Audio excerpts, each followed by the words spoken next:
Bismillahirrahmanirrahim. Assalamualaikum warahmatullahi wabarakatuh. Perkenalkan, saya Aulia Fatimah Az-Zahra dengan NIM 2371194 dari Fakultas Kedokteran jurusan Kedokteran. Pada kesempatan kali ini saya akan menjawab terkait dari soal-soal yang diberikan untuk ujian tengah semester genap. Mungkin untuk pendahuluan terlebih dahulu, saya izin untuk membaca dari soal, namun kemudian untuk jawabannya akan saya uraikan secara lisan dan tidak membaca. Baik, mungkin untuk pertanyaan pertama, yakni menjelaskan tentang konsep fitrah dalam Islam berdasarkan Al-Quran atau Al-Hadis. Jadi sejauh yang saya ketahui, terkait konsep fitrah dalam agama Islam itu sendiri sudah dijelaskan, salah satunya di Quran surat Al-Ankabut. Jadi di sana dijelaskan bahwa manusia itu sebetulnya dalam penciptaannya sudah bersaksi dan sudah berjanji kepada Allah Subhanahu wa taala bahwa hanya kepada Allah lah mereka itu akan menyembah dan tidak akan menyekutukan Allah Subhanahu wa taala dengan suatu apapun. Nah, konsep fitrah ini juga sering disandingkan dengan kata suci. Jadi ada suatu hadis pula yang menggambarkan bahwa bayi yang lahir dari rahim ibu itu bersifat suci dan fitrah. Maksudnya bayi tersebut itu masih dalam pengaturan defaultnya, yaitu dalam penciptaannya tadi masih yakin dan masih yakin dalam keyakinan awalnya, yakni bersaksi bahwa tiada Tuhan selain Allah, dan selanjutnya dia juga terbebas dari segala dosa. Itu mungkin untuk pertanyaan pertama. Kemudian untuk pertanyaan kedua, apa yang dimaksud dengan akidah? Peran akidah bagi seorang muslim adalah untuk membentuk cara berpikir dan bersikap. Apa maksudnya? Kemudian berikan contoh dua peran tersebut pada diri Anda sebagai mahasiswa.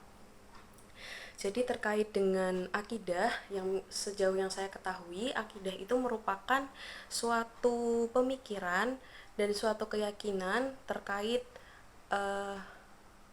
zat yang maha tinggi. Yang zat maha tinggi ini tuh dia bertindak sebagai pencipta, pengatur, dan kemudian di akhir nanti, di setelah kehidupan nanti, zat maha tinggi ini memberi pengadilan gitu. Jadi mengadakan pengadilan sehingga bagi hambanya itu bisa mempertanggungjawabkan apa-apa yang sudah dia lakukan selama masa hidupnya. Nah, keyakinan dari akidah ini sendiri sebetulnya sejalan dengan konsep hablum minallah, hablum minannas, dan juga mencintai apa-apa yang ada di muka bumi ini, di alam semesta ini.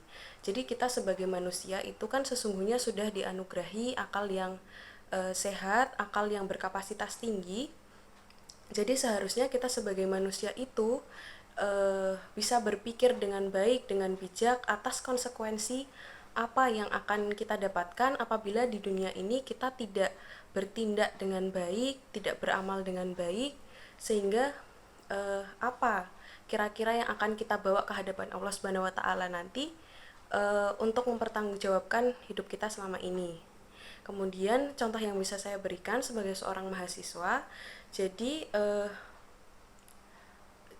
terkait dari akidah ini, mungkin saya bisa memberikan terkait mahasiswa itu hendaknya dia itu yakin bahwa perkuliahan yang dilakukan ia tergantung dari masing-masing jurusannya itu merupakan atau bernilai ibadah di hadapan Allah Subhanahu wa taala, sebab dia memang harus meniatkan perkuliahannya itu hanya mengharap ridho Allah semata.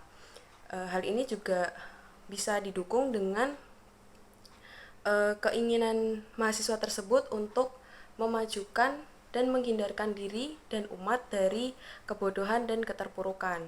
Nah, kemudian selanjutnya mungkin untuk contoh yang kedua adalah mahasiswa ini juga tidak boleh cepat sombong karena misalnya pencapaiannya apa yang sudah ia capai, sebab sebetulnya segala pencapaian itu semuanya datang dari Allah Subhanahu wa taala, dan tidak seharusnya manusia itu bersikap sombong. Kemudian selanjutnya itu untuk pertanyaan ketiga, Dinyatakan dalam Al-Quran bahwa sholat dapat mencegah seseorang dari perbuatan keji dan tercela. Apa maksudnya? Jelaskan bagaimana hal tersebut dapat berlaku pada Anda. Jadi sejauh pengetahuan saya, sholat itu merupakan salah satu ibadah yang dia itu mendisiplinkan, yang mampu mendisiplinkan seseorang, karena dia itu terdapat pengaturan yang dia itu secara holistik, secara keseluruhan, mulai dari jiwanya, mulai dari pikirannya, mulai dari fisiknya, dari lisannya, itu semua ia atur untuk menuju fokus ke satu zat saja, yakni Allah Subhanahu wa taala. Bagaimana manusia ini bisa mengontrol dirinya sendiri untuk mencapai suatu tujuan tersebut, yakni beribadah dengan khusyuk, dengan tumakninah. Ini merupakan suatu bentuk kedisiplinan gitu menurut saya. Nah, kedisiplinan dalam sholat ini seharusnya bisa dibawa keluar sholat, yang nanti akan berimbas kepada manusia ini tuh terpelihara dari perbuatan keji dan mungkar. Nah, kenapa bisa? Karena sejatinya apabila orang tersebut kontrol dirinya baik, itu dia juga tidak akan semena-mena gitu terhadap orang lain maupun terhadap dirinya sendiri. Selain itu, biasanya lisan yang senantiasa basah dengan berzikir juga akan terhindar dari mengucapkan perbuatan-perbuatan yang tercela. Mungkin itu untuk pertanyaan nomor 3. Kemudian kemudian ada jelaskan bagaimana hal tersebut dapat berlaku pada Anda. Nah, mungkin bagi saya sendiri, apabila saya itu berhasil sholat dengan khusyuk, yang mana pengaturan dalam diri saya sendiri, saya bisa mengontrol diri saya sendiri secara sadar, secara penuh, itu biasanya mampu saya bawa gitu kepada keluar. Jadi biasanya feel setelah sholatnya itu tuh sangat sangat tenang, sangat adem, sangat nyaman. Itu disebabkan karena kemampuan kita untuk meregulasi diri sendiri. Jadi mulai dari emosi kita, mungkin pikiran kita yang tengah berkecamuk, itu bisa kita kendalikan gitu. Jadi mirip-mirip kayak seperti meditasi gitu. Mungkin kalau untuk teman-teman yang di luar dari agama Islam. Baik, kemudian selanjutnya untuk pertanyaan nomor 4, suatu daerah kerap kali tertimpa musibah bencana alam hingga banyak menimbulkan korban jiwa. Atas saran seorang tokoh, masyarakat diminta untuk melarung atau memberi sesaji ke laut dengan harapan musibah akan berhenti. Setelah itu, daerah itu tidak pernah lagi tertimpa musibah, bahkan menjadi daerah yang makmur. Bagaimana pandangan Anda terhadap fenomena tersebut? Mungkin sejauh yang saya ketahui tentang bagaimana seharusnya kita sebagai seorang muslim yang memiliki akidah yang lurus itu bersikap terhadap melihat fenomena tersebut. Jadi menurut saya sendiri, sebagai seorang muslim, kita itu harus memandangnya tuh dari kacamata yang lebih luas seperti itu.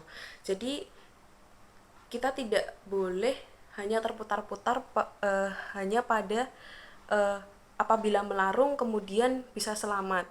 Jangan terjebak hanya pada premis tersebut gitu menurut saya, karena itu kurang bijak. Karena sebagai seorang muslim kita harusnya mengembalikan lagi apa-apa itu kepada aturan yang sudah Allah tetapkan, dan kita itu boleh berpikir kayak faktor-faktor yang kira-kira bisa memengaruhi kenapa warga tersebut akhirnya bisa makmur, bisa selamat. Bisa saja kan mungkin ada faktor yang lainnya, yang mungkin iklim atau mungkin pemerintah itu sudah bergerak atau seperti apa. Nah, dalam melakukan riset atas faktor-faktor yang bisa menyebabkan hal tersebut, yang masyarakat ini menjadi lebih makmur, kita itu hendaknya juga menganut kepada Al-Quran dan Al-Hadis gitu. Jadi kita itu mencari alasan, tetapi juga tidak boleh keluar dari koridor yang sudah ditetapkan Allah Subhanahu wa taala, seperti itu.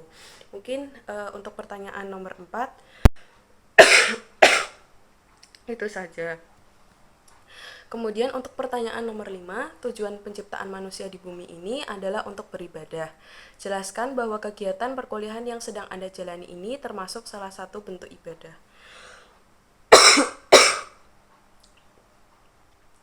Baik, Mungkin untuk pertanyaan nomor 5 ini bisa dijawab dan bisa dikembalikan kepada suatu hadis.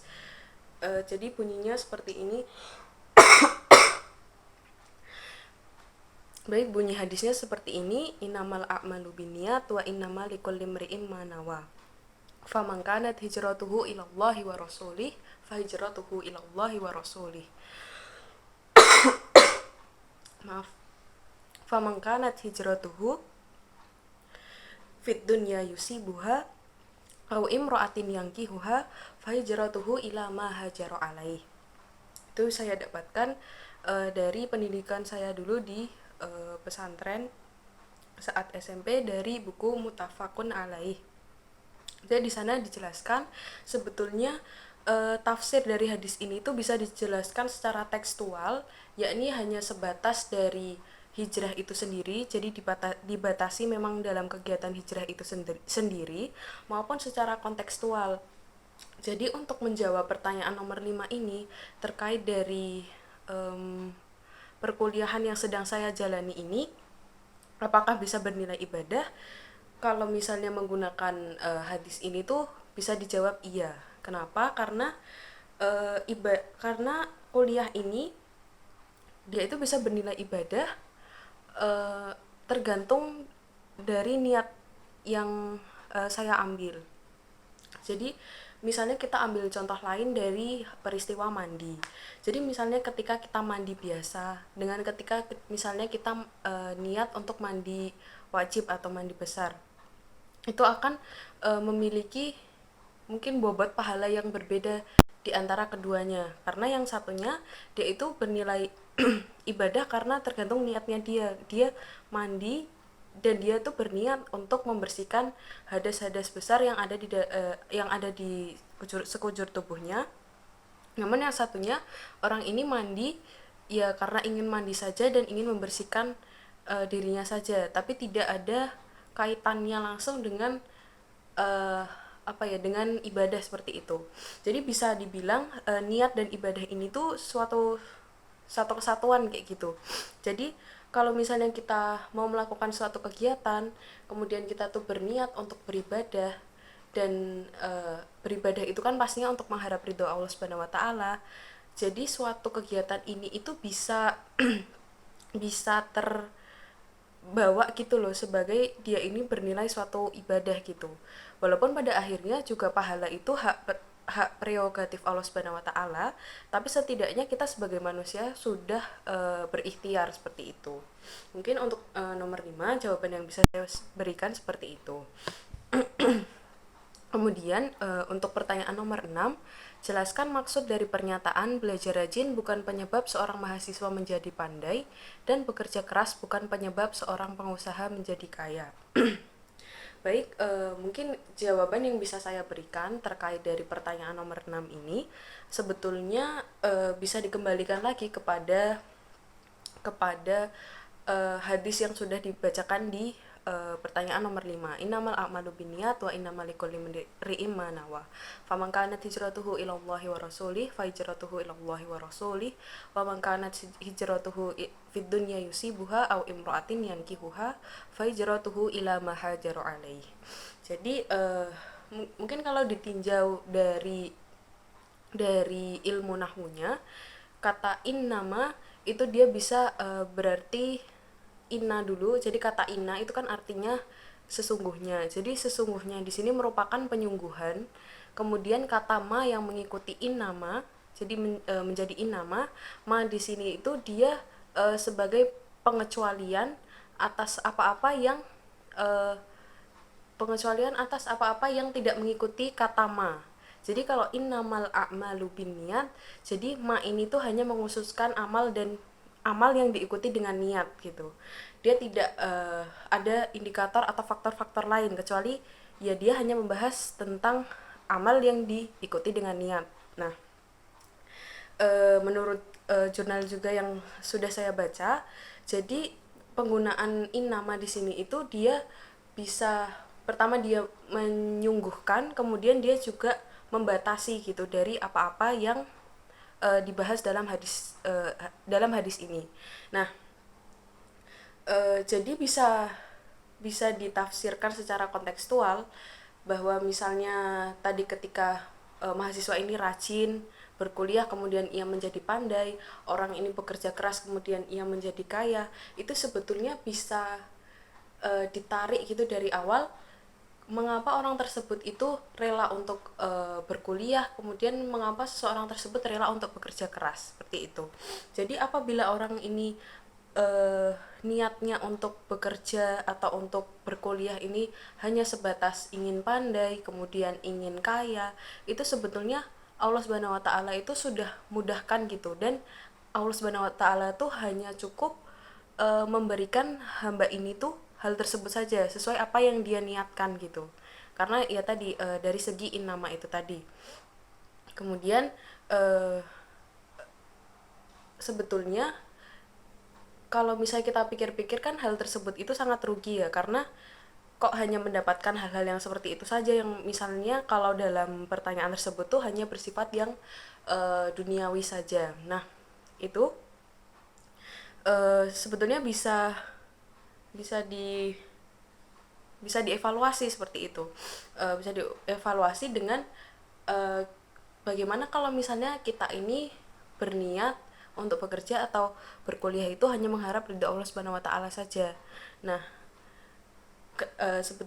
ya gimana ya? Niat seseorang untuk mengharap ridha Allah Subhanahu wa taala saja, jadi ini bukan suatu yang apa ya, yang bercanda seperti itu. Dan Allah juga menganggapnya tuh nggak bercanda, karena ada suatu ayat di dalam Al-Qur'an, kalau tidak salah di surat Al-Baqarah, itu dibilang yang ada ayat fatkuruni atkurkum washkuruli wala takfurun. Di bagian fatkuruni atkurkum, Allah Subhanahu wa taala tuh sesungguhnya mengisyaratkan kepada kita bahwa kita itu hendaknya banyak-banyak mengingat Allah Subhanahu wa taala, dan Allah itu bahkan akan mengingat kita tuh yang lebih-lebih lagi. Jadi kalau misalnya seseorang ini berkuliah atau bekerja dengan keras itu berniat untuk mengharap ridha Allah Subhanahu wa taala, yang mana dia itu mengingat Allah Subhanahu wa taala dalam setiap prosesnya, Allah Subhanahu wa taala ini akan merekognisi si hamba tersebut. Lantas Allah Subhanahu wa taala ini nanti bakal istilahnya menggerakkan apa-apa untuk supaya hamba ini itu sejahtera kayak gitu, supaya hamba ini itu untuk mencapai apa yang baik seperti itu.